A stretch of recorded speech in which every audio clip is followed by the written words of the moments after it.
오영훈 제주도지사가 4.3 평화재단도 지도감독을 받아야 한다며 도지사가 이사장을 임명해야 한다는 입장을 밝혔습니다. 폭행 시비가 일었던 공무원과 도의원, 사업가의 술자리는 적절하지 않았다며 빠른 조치가 이루어질 거라고 말했습니다. 조인호 기자입니다. 도지사가 이사장을 임명하는 조례 개정안이 입법 예고되면서 독립성 논란이 일고 있는 4.3 평화재단. 오영훈 지사는 기자간담회에서 조례 개정은 4.3 평화재단이 지도감독이 제대로 되지 않는다는 비판 때문에 2018년부터 추진돼 온 것이라고 설명했습니다.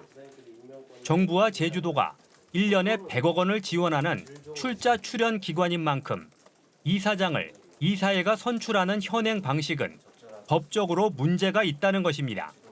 다른 공기관과 똑같이 지도감독을 받아야 될 위치에 있다고 판단합니다.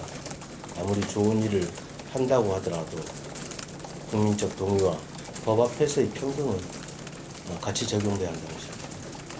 선거 공신 등 특정 인사를 이사장으로 임명하려 한다는 의혹에 대해서는 소설이라며 불편한 심경을 드러냈습니다. 소설을 쓰는 방식으로 논의를 이어가는 것보다는 법률과 제도의 근거에서 논의를 좀 이어갔으면 좋겠다는 생각을 합니다. 폭행 시비가 벌어졌던 공무원과 도의원, 사업가의 술자리는 적절치 못한 행동이라고 말했고 술자리에 사업가를 부른 공무원은 대기 발령됐습니다. 적절치 못한 행동에 대해서는 적절한 책임이 뒤따라야 한다고 생각합니다. 그와 관련된 조치가 빠른 시간 안에 이루어질 것이라 생각합니다. 오영훈 지사는 행정체제 개편을 위한 제주특별법 개정안에는 여야 원내대표 모두 긍정적이라며 올해 안에 국회를 통과하도록 최선을 다하겠다고 밝혔습니다. 내년 제주도 예산안을 편성하면서 세금 위주로 지출을 줄인 상황은 도의회도 충분히 알 것이라며 심의 과정에서 설명하겠다고 말했습니다. MBC 뉴스 조인호입니다.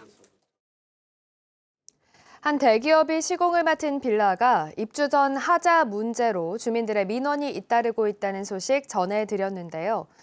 그런데 해당 빌라 단지 안에 매입되지 않은 묘지가 있는 사실이 뒤늦게 알려져 논란이 일고 있습니다. 김하은 기자입니다.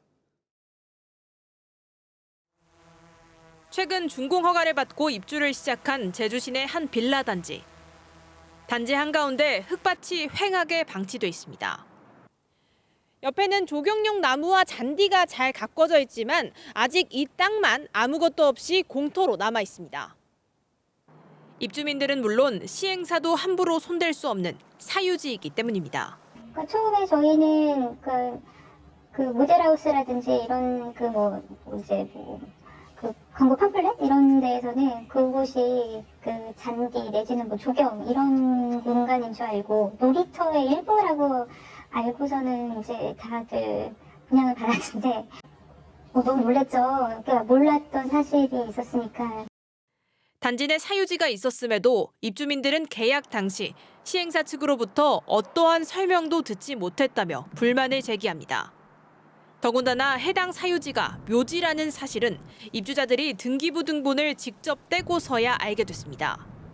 그게 맹지라고는 말하는데 그게 묘지로 남아있는 부분이어서 그분들이 그 소유자분들이 어떻게 출입을 할 수 있을지는 모르겠지만 걸어서 들어오는 거는 저희가 막을 수가 없는 거잖아요.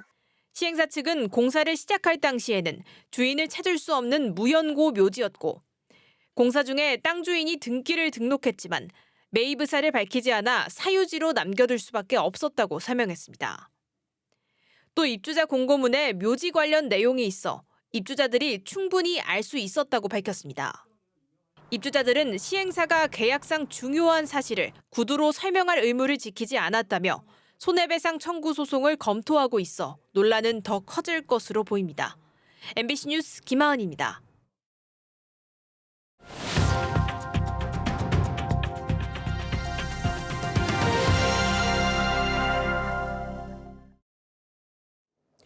재생에너지 보급이 전국에서 가장 앞선 제주에서는 출력 제한 문제가 갈수록 심각해지고 있습니다. 제주 MBC는 이러한 출력 제한이 일어나는 원인 조사를 통해 우리 전력 시장이 안고 있는 구조적인 문제를 취재하고 이에 대한 해법을 모색하는 특별기획 뉴스를 12차례에 걸쳐 방송할 예정입니다. 오늘은 첫 순서인데요. 제주에서 재생에너지 출력 제한이 왜 일어나는지를 심층 취재했습니다. 송한일 기자입니다. 7년 전 태양광 발전기를 설치한 홍상기 씨. 지난해부터 갑자기 시름이 커졌습니다. 햇빛이 좋을수록 한전이 강제로 발전을 중단시키는 날이 늘었기 때문입니다.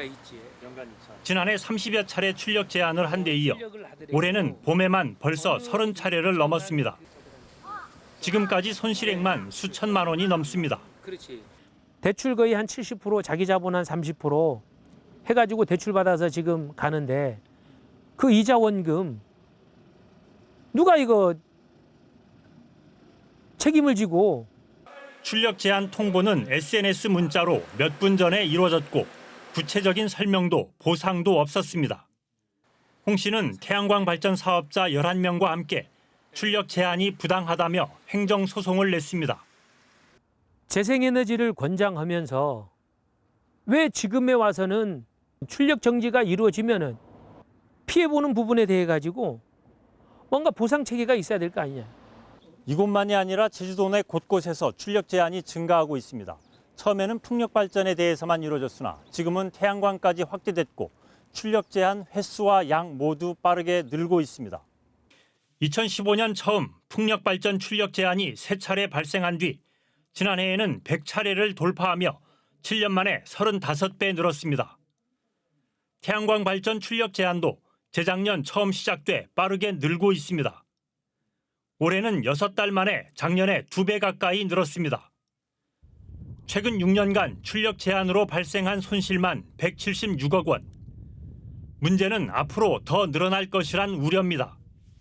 대규모 태양광 발전소라든지 풍력들이 계속 늘어나고 있는 실정이거든요, 지금요. 그런데 이게 이런 부분에 대한 해결을 하지 않고는 출력 정지에 대한 문제는 더 가속화되지 않을까라고 생각하고 있습니다. 출력 제한은 왜 일어나는 것일까? 전기는 매 순간 공급과 수요가 일치해야 합니다. 전력 수요가 늘면 공급량을 늘려줘야 하고 전력 수요가 줄면 공급량을 줄여줘야 합니다. 균형을 맞추지 못하면 정전이 발생합니다.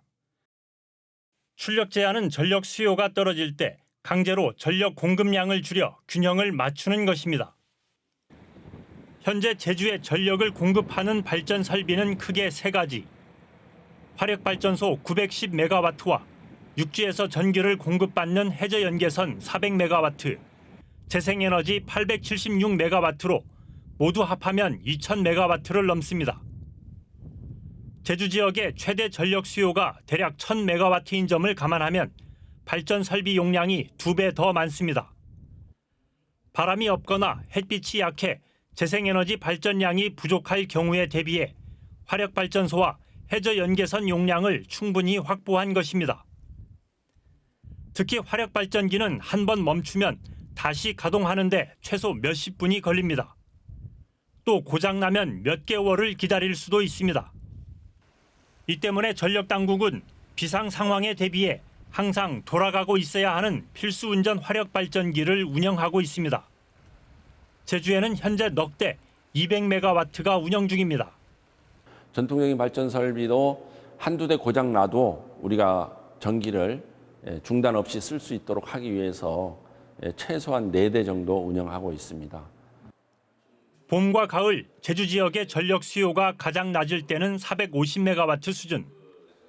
반드시 가동해야 하는 필수운전 화력발전량 200메가와트를 제외하면 공급 가능한 발전량은 250메가와트로 대폭 줄어듭니다. 현재 재생에너지 발전 용량이 이보다 3배 더 많은 876메가와트이다 보니 날씨에 따라 발전량이 많아지면 출력 제한이 벌어지는 것입니다. 이 필수운전 발전기의 용량이 전체 제주 지역 전력 수요에 비해서 너무 과도하게 산정이 되어 있는 거죠. 이걸 빨리 최소화를 해야죠. 앞으로 재생에너지가 확대되면 출력 제한은 더 심각해질 전망입니다. 제주에너지공사의 분석에 따르면 2034년에는 326차례로 지금보다 3배 더 늘고 연간 손실액도 최소 5천억 원을 넘을 전망입니다. 지금까지는 전력을 모자라지 않게 공급하는 것이 숙제였습니다. 그러나 재생에너지가 늘면서 이제는 전기가 남아돌 때 어떻게 처리하느냐가 더 중요해졌습니다. 이 출력 제한 문제를 해결하지 못하면 재생에너지의 확산도, 기후위기 해결도, 그리고 제주의 지속 가능한 미래도 보장받지 못할 것입니다. MBC 뉴스 송원일입니다.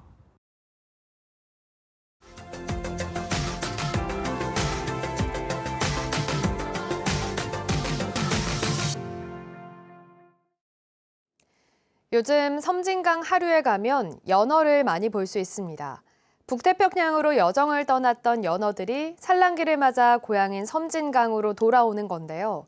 지난해보다 돌아오는 연어 개체 수가 크게 늘었습니다. 김단비 기자입니다. 전라남도와 경상남도를 아우르는 섬진강 하류입니다. 그물에 잡힌 물고기를 뜰채로 건져 올리자 어른 팔뚝만한 연어가 펄떡거립니다.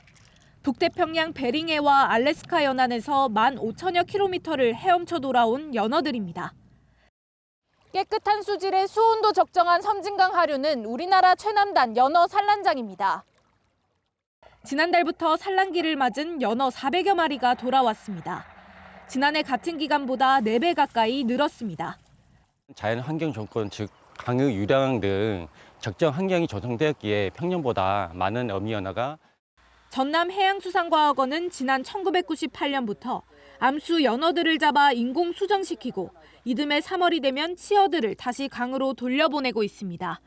이후 동해를 거쳐 북태평양까지 간 연어는 3년에서 5년 뒤면 다시 고향인 섬진강을 찾습니다. 섬진강 연어는 참연어로 우리가 흔히 먹는 대서양 연어와 다른 종이고 개체수가 적어 아직 상업화할 정도는 아닙니다. 하지만 생태계를 보존하고 생물 다양성을 확보한다는 데 의미가 있습니다. 매년 섬진강 수계 내수면 어족 자원 조성 및 생물 다양성 제고를 위해서 다각적으로 노력 중에 있습니다. 머나먼 바다를 헤엄쳐와 거꾸로 강을 거슬러 올라가는 섬진강 연어 행렬은 이번 달까지 이어질 전망입니다. MBC 뉴스 김담입니다.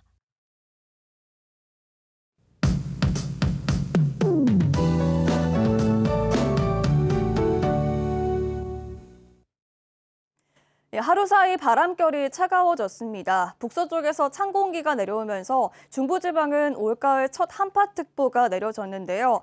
제주는 한파 수준의 추위는 아니지만 아침 출근길 어제보다 쌀쌀합니다. 아침 기온 어제보다 5에서 10도가량 떨어졌습니다. 제주의 아침 기온 14.1도로 시작했는데요. 한라산 윗세오름은 영하권으로 떨어졌고요. 산간 지역 해발 1,700m 이상에는 아침에 서리가 내리거나 얼음이 오는 곳이 있어서 산행 시 유의하셔야겠습니다. 내일은 아침 기온이 11도까지 더 떨어져서 추워지겠습니다. 오늘 바람이 강해서 체감 온도는 더 낮을 텐데요. 오전까지 바람이 강하게 불겠습니다. 제주 전역에 강풍특보가 발효 중인 가운데 현재 서부 지역 고산은 최대 순간 풍속이 초속 22m 내외로 강하게 불고 있습니다. 오전까지 강풍 피해 없도록 주변 점검하시고요. 교통안전에 유의하시기 바랍니다. 오늘 고기압의 영향으로 구름 많다가 낮부터 차차 맑아지겠습니다. 자세한 지역별 기온 보시면 성판악은 6도 안팎으로 떨어져 있고요. 남부와 동부 13도, 북부 지역 14도 보이고 있습니다. 출근길 따뜻한 겉옷 챙겨 입으시기 바랍니다. 낮 최고 기온은 오늘 북부와 동부 지역 18도, 남부 지역 20도까지 오르겠고 산간 지역 성판악은 12도 안팎에 그치겠습니다. 도서 지역도 구름 낀 가운데 어제보다 쌀쌀하겠습니다. 낮 기온 17도 안팎에 그치면서 어제보다 2, 3도가량 낮겠습니다. 제주 동부와 남부 앞바다를 제외한 전 해상에 풍랑특보가 발효 중인데요. 오늘 늦은 오후까지 물결은 최고 4m로 매우 높게 일겠습니다. 모레는 예년 기온을 반짝 회복할 텐데요. 목요일 밤부터는 비가 오는 곳이 있겠고요. 주말에는 기온이 더 내려가서 쌀쌀해지겠습니다. 기상정보였습니다. 사실혼 관계 여성을 무차별 폭행한 태권도 관장이 경찰에 입건됐습니다. 제주 서부경찰서는 지난달 27일 제주도 내 한 태권도 학원에서 돌봄 교사이자 사실혼 관계인 50대 여성을 수차례 폭행한 혐의로 50대 관장을 입건해 조사하고 있습니다. 경찰 조사 결과 이 남성은 여성과 이별 문제로 다투다 여성이 돌봄 일에 대한 밀린 월급을 달라고 하자 폭행한 걸로 조사됐습니다. 경찰은 CCTV와 주변인 추가 조사를 통해 특수 폭행 혐의 적용도 검토하고 있습니다. 신제주권 여중고 신설 또는 이전 논의와 관련해 제주도 상업정보교육연구회가 제주 여상의 특성화고 유지를 촉구했습니다. 이들은 제주 여상의 일반고 전환을 반대하는 서명에 학생 72%와 교사 92%가 서명했다며 학생의 교육 선택권을 보장하고 산업 현장에 필요한 인재를 양성하기 위해 제주 여상은 특성화고로 유지되어야 한다고 주장했습니다. 반면 제주 여상 총동문회는 일반고 전환 TF팀을 구성하고 매일 오전 교육청 앞에서 제주 여상의 일반고 전환을 촉구하고 있습니다. 택시 업계의 반발에도 제주 지역 택시 기본요금이 4,100원으로 확정됐습니다. 제주도 물가대책위원회는 택시업계가 기본요금 4,300원으로 인상하라는 안에 대해 의견을 수렴했지만 지난달 심의로 이미 결정된 기본요금 4,100원으로 확정했다고 밝혔습니다. 다만 내년 상반기에 택시요금 인상안에 대해 다시 심의를 하겠다는 부대 조건에 달았습니다. 도내 택시요금 인상은 2019년 7월 이후 4년 만인데 조정요금 고시와 국토교통부 신고 등을 거쳐 빠르면 이달 중순쯤 적용됩니다. 제주 특화 자원인 용암 해수를 활용한 청정 바이오 산업이 본격적으로 육성됩니다. 제주도는 용암 해수 테라피로 제주 해양 치유 산업을 추진하고 먹는 물과 청정 소금 등 바이오 산업을 확대해 고부가가치 신산업으로 키워나가겠다고 밝혔습니다. 이에 따라 입주 기업 매출액을 지난해 기준 600억 원에서 2030년에는 2천억 원까지 성장하도록 지원하고 연관 기업도 지금보다 3배로 늘릴 계획입니다. 제주 섬 지역의 소규모 공공하수 처리 시설이 첨단 시스템으로 교체됩니다. 제주도 상하수도본부는 우도와 추자도, 가파도 등 도서 지역 소규모 공공하수 처리 시설 13곳에 환경부 시범 사업으로 내년까지 85억 1,600만 원을 투입해 실시간 원격으로 계측과 감시, 제어가 이루어지는 스마트 통합 원격 관리 체계를 구축한다고 밝혔습니다. 그동안 전문 인력의 상주 관리가 어려워 신속한 조치와 대응이 어려웠는데 앞으로 도서 지역 하수 유출 사고 예방과 수질 개선 등이 이루어질 것으로 기대됩니다.